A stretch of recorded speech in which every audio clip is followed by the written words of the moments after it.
Como es de público conocimiento, en los últimos meses, los docentes están llevando una lucha importante por la recomposición salarial que viene perdiendo frente a la inflación.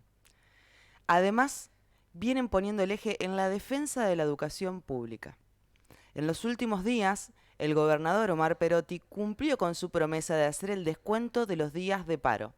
Este descuento implicó, en algunos sueldos, un tercio del salario y en otros llegó hasta el 75%. Ante esto, el gobernador lo que dice es que no se pueden poner todos los recursos de la provincia en los sueldos de los estatales. Pero sin embargo, en esta provincia se ahorra y se subejecutan los presupuestos para ponerlos en plazos fijos. Todo esto nos lleva a las preguntas.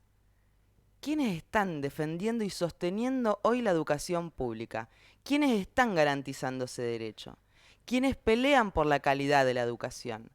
¿Es posible una educación digna para docentes y estudiantes con presupuestos subejecutados? ¿Es posible que se pueda llevar adelante en condiciones edilicias precarias, en escuelas que no tienen gas?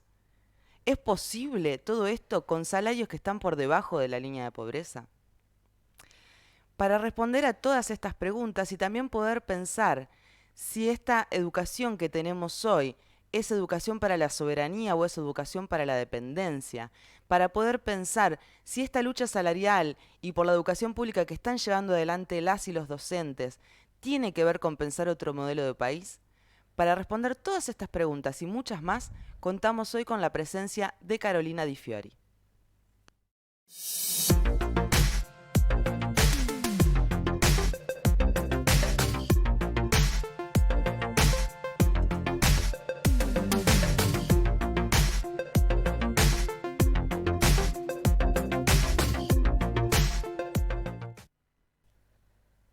Primero que nada, recordarte que si te interesan este tipo de entrevistas en las que hablamos de la soberanía desde múltiples aspectos, te suscribas y le des clic a la campanita para que YouTube te avise cuando estemos subiendo una nueva entrevista. Además, como siempre, nos interesa escuchar tu opinión leyéndolo en comentarios. Bueno, hoy, como decía, en la presentación contamos con la presencia de Carolina Di Fiori. Ella es docente de nivel secundario en la Escuela Naval.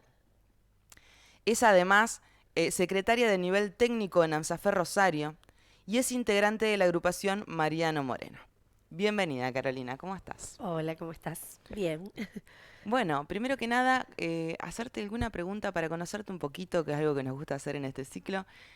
Te quiero preguntar cómo esa elección de la docencia como medio de vida, como medio de trabajo, se convierte en un compromiso con defender la educación pública. Y son dos cosas que, digamos, van de la mano. Una vez que uno entra a este sistema educativo y al trabajo con los chicos, en las aulas y demás, no te queda otra más que salir a defenderla, como sea. Porque en realidad vemos que es el único medio que existe para poder generar cambios y cuando desde los gobiernos lo que te dan son patadas y cada vez precarizan más la educación, no queda otra más que el instinto a salir a pelear por eso. Carolina, bueno, como decía en la presentación, realmente vienen llevando muchos meses de lucha. Me gustaría si podemos hacer un repaso para quienes no están al tanto de los pormenores de cómo se llegó a esta situación, quiénes están involucrados e involucradas en esta lucha. Bueno, cómo llegamos hasta acá, hasta el día de hoy. Bueno, nosotros tuvimos la primer paritaria del año, en donde se terminó aceptando una propuesta que sabíamos que nos iba a dejar por debajo de la inflación, que fue lo que ocurrió. El gobierno había prometido volver a juntarse en septiembre cuando fuera necesario. Hace desde julio que estamos pidiendo que se vuelvan a abrir las paritarias para volver a discutir en principio todo lo que tiene que ver con los salarios de los y las docentes. Y bueno, ahora recién abrió la paritaria, extendiéndola, dando cuarto intermedio, como suelen hacer siempre, y presentan una propuesta de mejora salarial que nos deja por debajo de la línea de la pobreza. Nos sigue dejando por atrás, digamos. Proponen ahora un aumento anual del 77%, dándonos ahora un 12% más al 8% que ya correspondía por paritaria anterior y después escalonadamente 7%, 7% y 5% que lo cobraríamos recién en el mes de enero con los sueldos de diciembre. ¿Cuál es la situación hoy? Porque hubo novedades en estos días. Sí, y bueno, ahora la situación está complicada para el gobierno, me gustaría decir, porque bueno, no hemos aceptado esa propuesta. Los y las docentes estuvimos en la calle poniéndole fuerza y llenándolo de contenido estos días de paro, tratándonos de acercarnos con las comunidades, explicando cuál es la situación actual. Esta es una provincia rica, recursos hay, dinero hay, lo que no está es la decisión política para ponerlo en educación o en salud, y entendemos que no tenemos por qué quedarnos con estos sueldos a la baja cuando el dinero está, cuando la provincia termina teniendo ganancias mayores a la inflación, pretenden que nosotros los docentes nos conformemos con un 77% de aumento. Así que bueno, ahora ayer hubo reunión otra vez paritaria. La propuesta sigue siendo la misma, con algunos detalles o algunas pequeñas modificaciones, pero en lo salarial no cambió. Lo que sí cambió es que han puesto fecha para devolvernos los días de descuento por los paros, lo que entendemos profundamente como una extorsión, porque jugar con la necesidad de los y las compañeras que han visto sus sueldos este sábado que pasó y con la indignación de que el porcentaje descontado ha sido mayor en relación a 11 días de paro que se supone que se descontaban. Así que bueno, hay mucho enojo, mucha bronca. Ahora vamos hoy por una reunión departamental para ver qué mociones salen, votar en las escuelas y el jueves está la reunión paritaria provincial, perdón, la asamblea provincial, en donde bueno, veremos si aceptamos o no esta paritaria. O sea, en concreto es completamente extorsivo, es aceptar ese aumento que están dando para poder recuperar el sueldo del mes. Sí, en realidad rechazamos una propuesta haciendo días de paro, amenazaron con descuentos, lo sostuvimos igual, aparecieron los descuentos y la nueva propuesta del gobierno es lo mismo, con la diferencia de que nos devolvería ese dinero que se nos sacó ilegalmente. Nosotros hablamos prácticamente ya de un robo a nuestro sueldo, a nuestro salario. Y bueno, lo que propone ahora, a diferencia de la propuesta anterior, es que el 14 de octubre estarían depositadas esas devoluciones. ¿De cuánto estamos hablando? Digo, porque a lo mejor en la fantasía muchas veces se ha intentado instalar que las docentes y los docentes en general hacen estos métodos de gusto, porque en realidad los sueldos son buenos. ¿De cuánto hablamos que gana un docente, una docente? Y para hablar de los sueldos docentes tenemos que tener en cuenta un montón de cuestiones. No es lo mismo ser una maestra de grado con poca antigüedad, con mucha antigüedad. No es lo mismo ser un docente de secundaria, como es mi caso, en donde depende de la cantidad de horas que trabajemos. No gana lo mismo un docente reemplazante que un docente titular. O sea, hay un montón de cuestiones que van cambiando. Lo que sí está bueno decir que hoy con un cargo no se puede vivir y uno en un cargo que recién inicia queda cobrando menos de lo que se entiende como sueldo de pobreza. Así que, y hoy con los descuentos los sueldos son de indigencia, ya ni siquiera son de pobreza. Es lamentable que los docentes que estamos poniendo el cuerpo, que lo pusimos en pandemia y lo seguimos poniendo en las realidades que nos tocan vivir todos los días en las aulas y acomodándonos en un sistema educativo al que le falta todo, en donde el presupuesto educativo se viene recortando año tras año, tengamos que encima sobrevivir, porque la verdad es que con los sueldos que tenemos y que estamos ganando no nos quedan muchas opciones más. Después tenemos compañeras que trabajan doble cargo porque no queda opción, docentes de secundaria que tienen el máximo de horas, que son 44, y se la pasan corriendo de una escuela a la otra para poder cumplirlos, porque por ejemplo un docente de tecnología que se da muy poquitas horas solamente en primero o en segundo año, para poder llegar a 44 horas y trabajarlas tiene que correr y recorrer la ciudad por todos lados para poder sumar un poquito más. Así que no es que si un docente trabaja 4 horas puede sobrevivir, no, eso es mentira. Carolina, como decías vos hace unos minutos, estamos en una provincia que es rica, donde hay récord de exportaciones, donde hay récord de ganancias, donde hay superávit porque se subejecutan los presupuestos, como decíamos, y entonces se ahorra. En la entrevista anterior hablábamos con Facundo Retamosa que nos contaba que se está proponiendo un presupuesto millonario para hacer una inversión que va a beneficiar a un puñadito de personas esta provincia, digamos. Y sin embargo, los docentes, los estatales, se les dice, bueno, esto es lo que se puede hacer, no se puede destinar más presupuesto a los sueldos y prácticamente lo que se propone es que se trabaje para ser pobre, ¿no? Con esta cuestión medio bastante extorsiva de hacer estos descuentos. ¿Cuál entendés vos que es el mensaje que está dando el gobernador Omar Perotti con estos descuentos y con esta extorsión? Y el gobernador lo que está haciendo es responder a estos poderosos grupos que concentran las riquezas, que siguen llenándose los bolsillos de dinero y no está poniendo la plata donde la tiene que poner. Por ahí uno escucha cosas novedosas de educación o pareciera que esto de hablar de trayectorias, de cuidar a los alumnos, de acompañarlos, después en los hechos sabemos que no es así. Sin presupuesto es imposible. Y una cosa es lo que dicen y otra cosa es lo que hacen. Es fácil de verlo si uno se acerca a cualquier escuela de la ciudad y habla un poquito con quienes recorremos las escuelas y quienes estamos ahí. Es increíble la diferencia que hay entre lo que dicen y lo que hacen. Después lo que hacen es lo que decís vos. Firman acuerdo con estos monopolios, con estos grupos donde solamente se benefician muy poquitos y nosotros en la escuela tratamos de hacer todo lo contrario.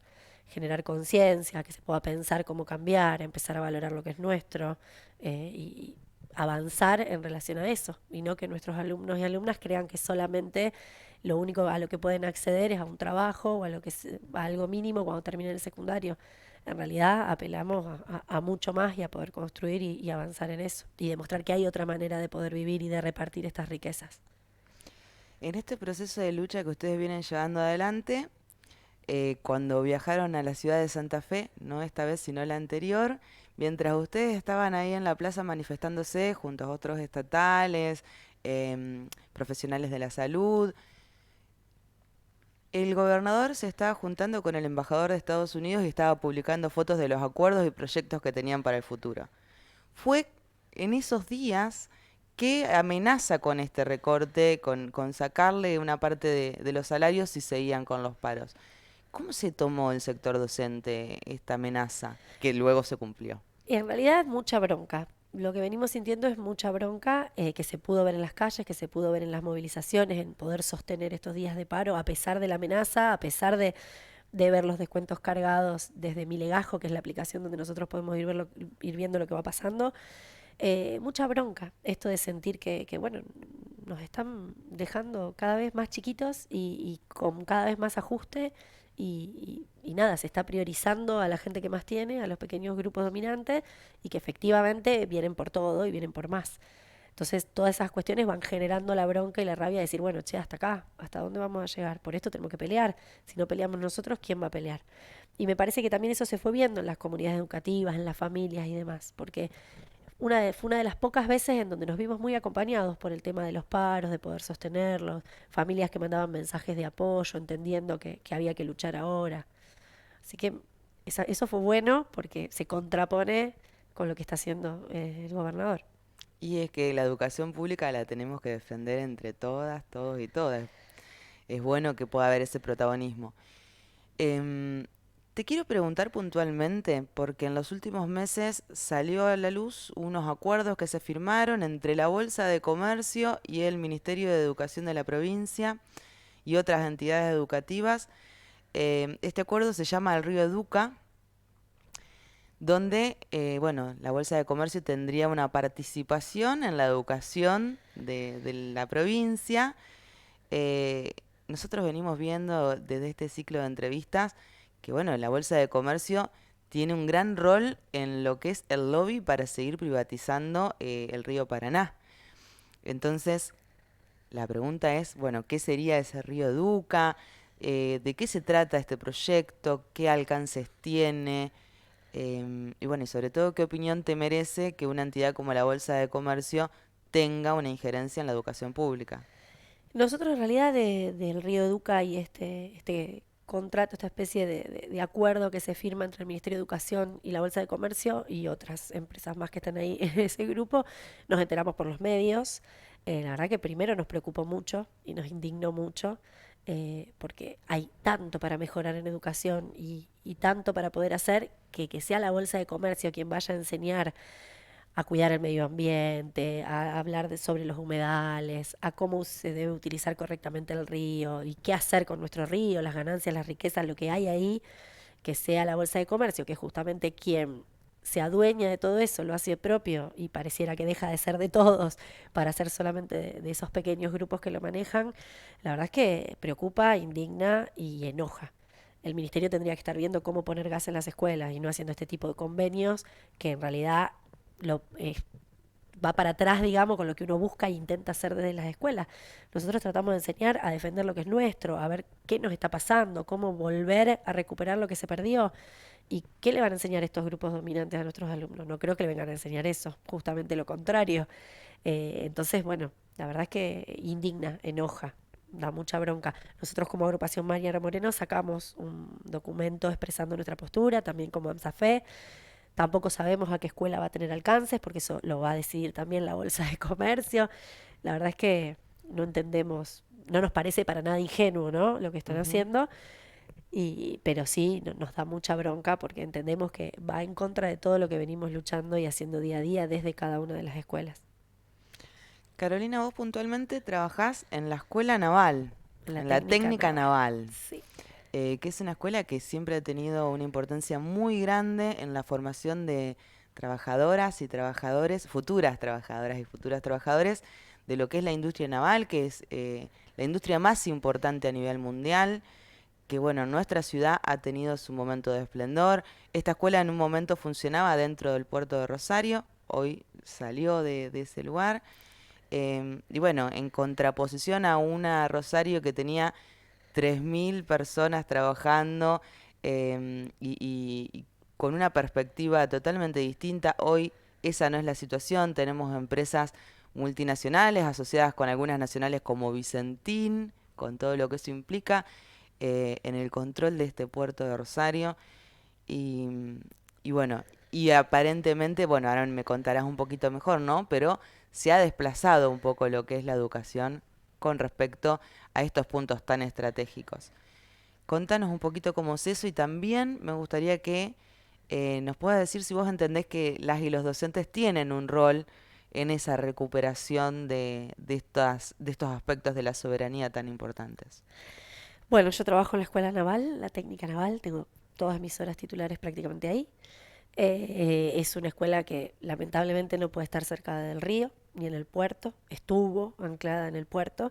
Cuando se privatizó empezamos a molestar, así que bueno, había que sacar la escuela de ahí y entre acuerdos que nunca terminamos de entender, terminamos en un edificio alquilado, con los talleres en otro edificio alquilado más lejos, lo que implica una organización de la institución complicada, sin piletas, sin nada para que los chicos puedan practicar buceo, natación, así que todos los años el equipo directivo busca convenios con los clubes de la zona. Es la única provincia con esta es la única escuela en la provincia con esta terminalidad. Y sin embargo está como dejada de lado por el Ministerio de Educación. Faltan cargos, faltan horas, asistentes escolares. No es una escuela que se esté priorizando con la necesidad y con lo importante. Nosotros preparamos a los chicos y a las chicas en esta técnica que podrían salir compitiendo con cualquier alumno de cualquier escuela de la Armada y demás para ingresar en las escuelas de Buenos Aires.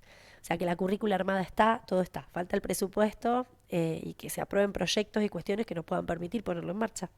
Evidentemente hay una decisión de que eso no avance y seguir permitiendo otra vez que estos monopolios y estos grupos que se siguen beneficiando sean quienes manejen nuestro puerto y no nosotros pudiendo preparar a rosarinos y rosarinas para esa tarea. Venían alumnos en su momento de Capitán Bermúdez, de un montón de lugares a la escuela. Y ahora cada vez se complica más. No llegamos, no hay convenio, por ejemplo, el Ministerio de Educación no logra firmar un convenio para que los chicos puedan tener libreta de embarque al recibirse y egresar de la escuela. Ni siquiera eso mínimo que sería fundamental se puede acordar. Porque claro, hay cursos privados que si uno los paga te dan la libreta de embarque, entonces cómo permitir que una escuela técnica y pública pueda otorgarlos. Entonces, bueno, son todas cuestiones que en vez de priorizar lo propio, y la educación y todo el trabajo y esfuerzo que venimos haciendo, nos siguen dejando mal parados en eso. Y en cuanto a lo de la soberanía, me parece que los docentes cumplimos un rol fundamental. Es en las escuelas donde se enseña eso. Se enseña a valorar, a pensar, a planificar, a proyectar de conjunto, porque sin educación no podría haber soberanía, digamos, van de la mano. Así que nosotros luchamos para eso, para que nuestros alumnos, que la mayoría son de zonas muy carenciadas y que no la están pasando nada bien sus familias, puedan ver que hay otro futuro, que hay otra manera, que en otros momentos fue diferente y que podemos volver a recuperar eso, y que la única manera de hacerlo es peleando, interviniendo, estando, estudiando, juntándose.